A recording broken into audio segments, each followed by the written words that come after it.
It's Spare the Rock, Spoil the Child, and we're joined here in the studio by Adam Levy from so many things, but including Bunny Clogs, probably most relevantly to this. How are you? I'm good. How are you doing? I'm doing great. It's great to have you here. You're down here in Austin touring with Salim Nuralla, a friend of the show who's been on the show in the past. By the time anybody hears this, you'll be long gone. Right. So this isn't promoting a particular... But I'm moving down here. Are you seriously? No, I'm not. No. I was just talking about you kind of coming and going. You're such a winter bird. It feels like you came up to Minnesota briefly, and you came down here, and you've been out east. Always been based here now for coming up on 3 years, but I was coming up to Minnesota quite a bit to see my friend Eric. Mm-hmm.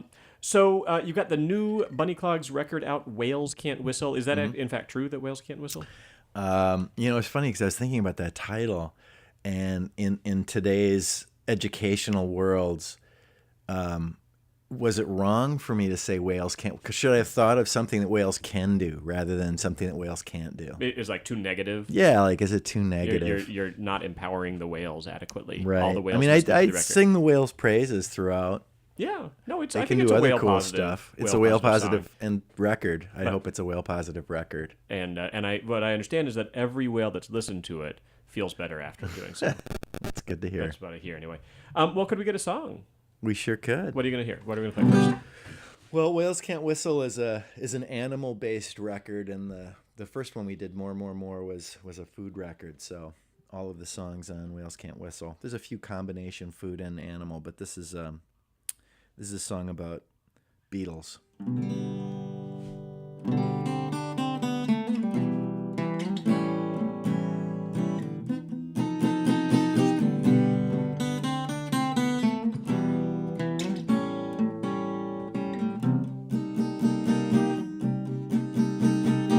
6 legs are better than 2. Ooh, exoskeletons and flying a cool. Ooh,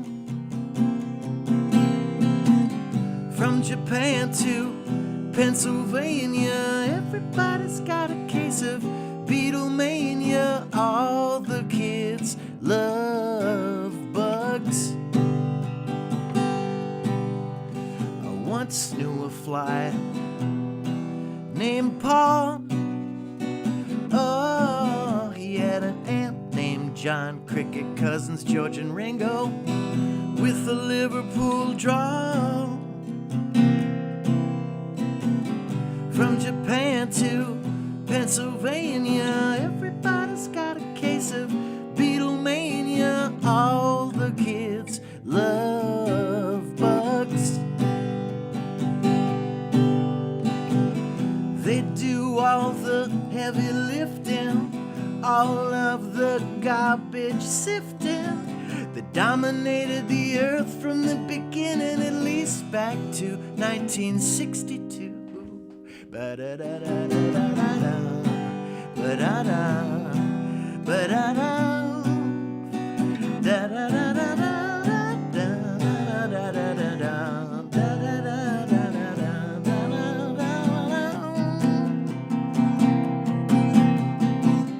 From Japan to Pennsylvania, everybody's got a case of Beatlemania. All the kids love bugs. All the kids love bugs. All the kids love bugs, bugs, bugs, bugs, bugs, bugs. All the kids love bugs, bugs, bugs, bugs, bugs, bugs, bugs, bugs, bugs, bugs.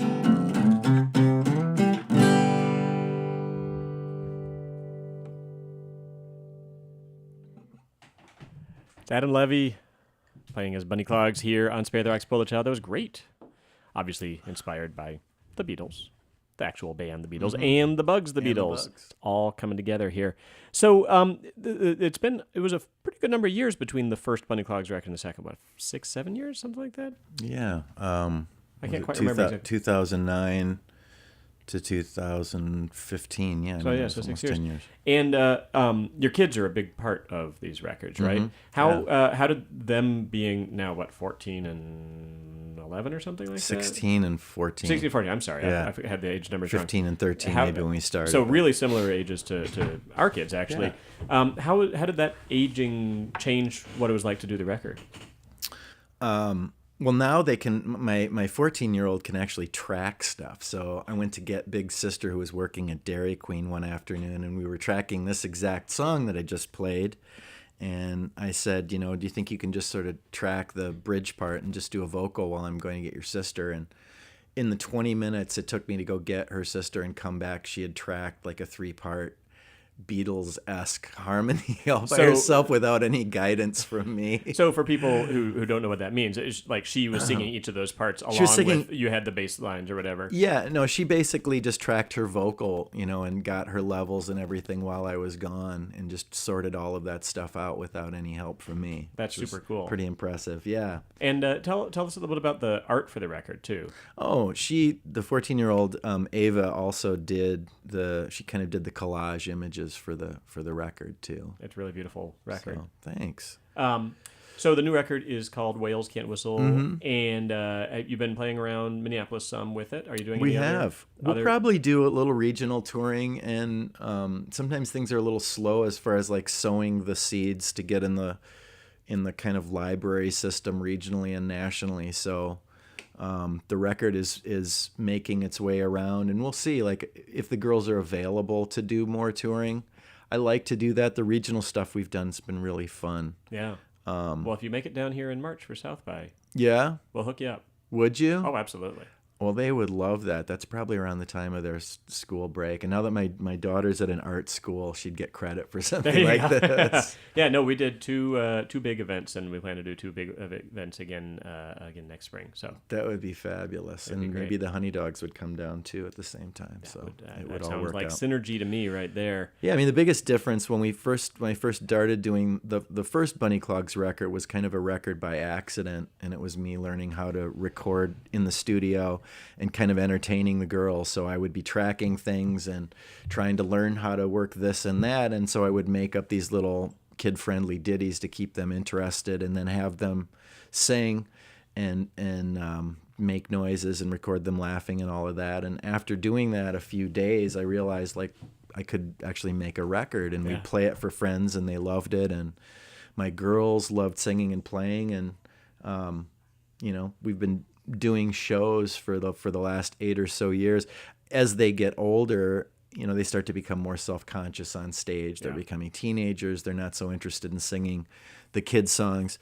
So then I thought, well, what would be a way to kind of re-engage them in this and not just have to keep paying them more money to play, but to give them some sense of investment in it. And part of it was just helping me come up with the ideas and the characters for the songs, and to make it more of a record with their voices on it and with their ideas. Yeah, I mean, I would definitely say, and it's consistent with the narrative you just described, that the new record is a little bit more unified than the first one. I mean, I love that first record, but it sounds like what you said, which is you're kind of playing around and trying little experiments, and I think the new one sounds more all of a piece, and it also sounds like it's something that was put together by a group of people rather than you with some other people around. You know what I mean?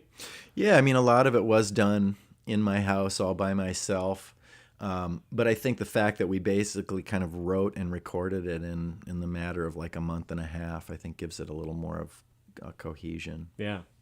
Well, it's Adam Levy from lots of things. In addition to the Bunny Clogs, you've got the Honeydogs, which is the band that I first knew of you from. You also have a solo record coming out this fall, right? And there's And the Professor, and then is there one more? Liminal Phase? Liminal Phase, there you go. So you have you're busy, is what we're saying. Yeah, I think I've sort of focused my energies in the last 6 months on, the solo record and a new Honeydogs record and the kids thing, and put everything else to bed for a bit. Okay. But then somebody asked me to do an And the Professor show, which means I had to relearn, a bunch of songs I hadn't played in 2 years. So what's the solo record going to be about? What's that going to feel like? Well, the solo record is largely about my son's struggles with mental illness and his death in 2012, and kind of it's a record about grief and processing all of that stuff and making sense of a really enormous tragedy in my life and in my daughter's lives, and so it's, I would say, kind of a sparse acoustic album. Okay. It's my songwriting, so I think people that like the Honeydogs would probably, it fits into that story musically, but I would say it's a bit more spare than previous stuff I've done. So it's a lot more, I'm kind of relying on my voice and guitar more than I ever have before. Well, I look forward to hearing that, although obviously terribly, terribly sad about the reason that you're Thank doing you. it. Well, could we hear another Bunny Clogs song? Yeah, do you mind if I do something old? Or would That would be late. All Great. right. This one's called Olives, Olives from the first record. And the chorus is, I love olives, olives. Olive, olive, olives, olives.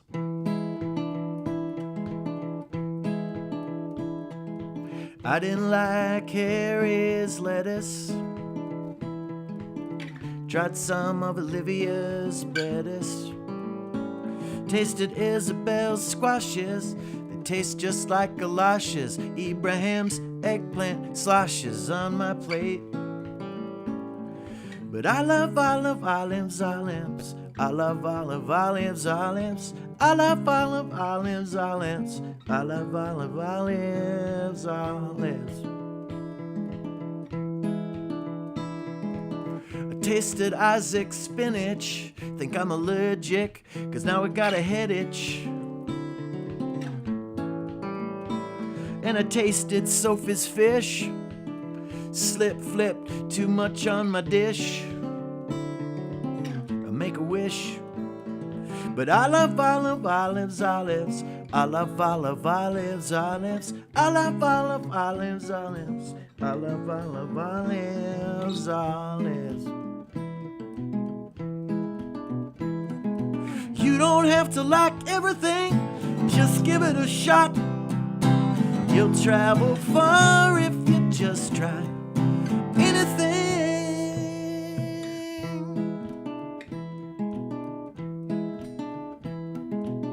Brussels sprouts and celery, cauliflower and broccoli. It all tastes too rockily to me. Well, I tasted Max's feta, gagged on Zoe's garlic mashed potatoes, and I'm telling you, it was not a pretty sight. But I love olive, olives, olives. I love olive, olives, olives. I love olive, olives, olives. I love olive, olives, olives. I love olive, olives, olives. I love olive, olives, olives. I love olive, olives, olives. I love olive, olives.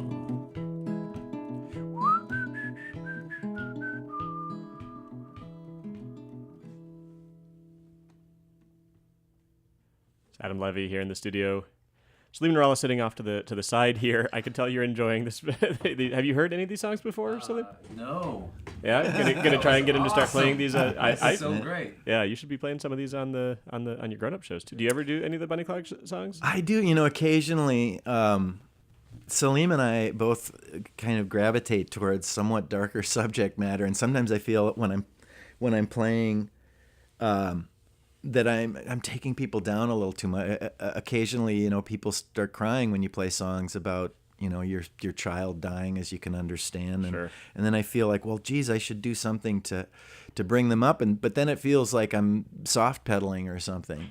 But occasionally, if it feels like, wow, this is really heavy, I'll play a Bunny Clogs song and people will giggle a little bit. So Yeah. Well, they're not dumb songs. And they don't. I don't know. That was an odd thing to say, I realize, but they're really smart songs, and I feel like there's something that, even though they're clearly kind of goofy in subject matter, I think they would resonate with an adult audience as well. I hope so, anyway. yeah, I mean, I've always loved Shel Silverstein, and there's a guy who made his career at first as a Playboy commentator and lived in the sort of adult realm of the changing sexual culture of the 1970s, and yet he is one of our most beloved children's poets. No, I think that's a really good comparison, actually. And I think there's just a lot of people out there. I know, at least my audience, they're people who like both things. I mean, there's people. I also have a band called Hookers and Blow, and people will come see that, and then they'll bring their kids to the Bunny Clogs show, and not feel, I guess sometimes I feel a little schizophrenic when I'm playing shows. Like, who am I playing to? Here's my audience right now. What can I say? What can't I say? Yeah. Well, could we get one more song from you? Got one. Let's do it. A little bit of time. What are we gonna finish up with here? You think? I think I'm gonna do Hughie the Toad, which is another new one.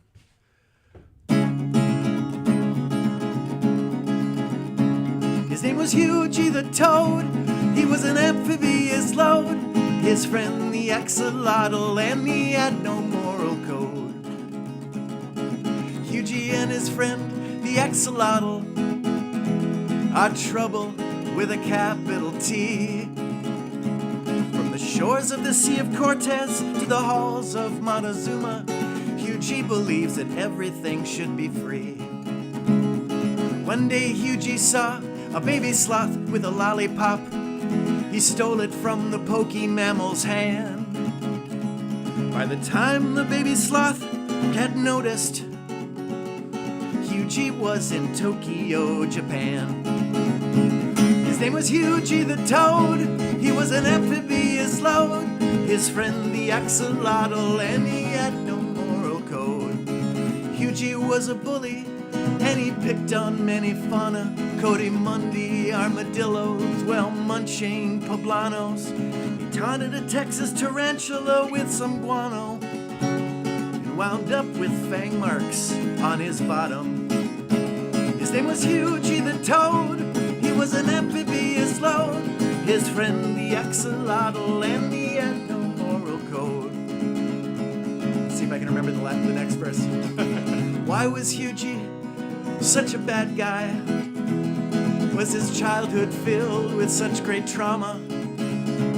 It was said among the people of the Pampas that Hughie had once been spit on by a llama. While scouring the barrios of Guerrero, Hughie found a sack with much dinero. By the time the cartel became aware of, they made a special Hughie pozole and sang a bolero. His name was Hughie the Toad. He was an amphibious load. His friend the axolotl, and he had no moral code. His name was Hughie the Toad. He was an amphibious load. His friend the axolotl, and he had no moral code. Yes, his friend the axolotl, and he had no moral code. It's Adam Levy, Bunny Clogs here in the studio. That was awesome. The new record is called Whales Can't Whistle. Available now. Go to facebook.com/bunnyclogs. I think that's right. They'll find us. Google Bunny Clogs. You'll find Adam. Thanks so much for coming by. Hey, thanks, Bill. Thanks Safe for travels having me. home.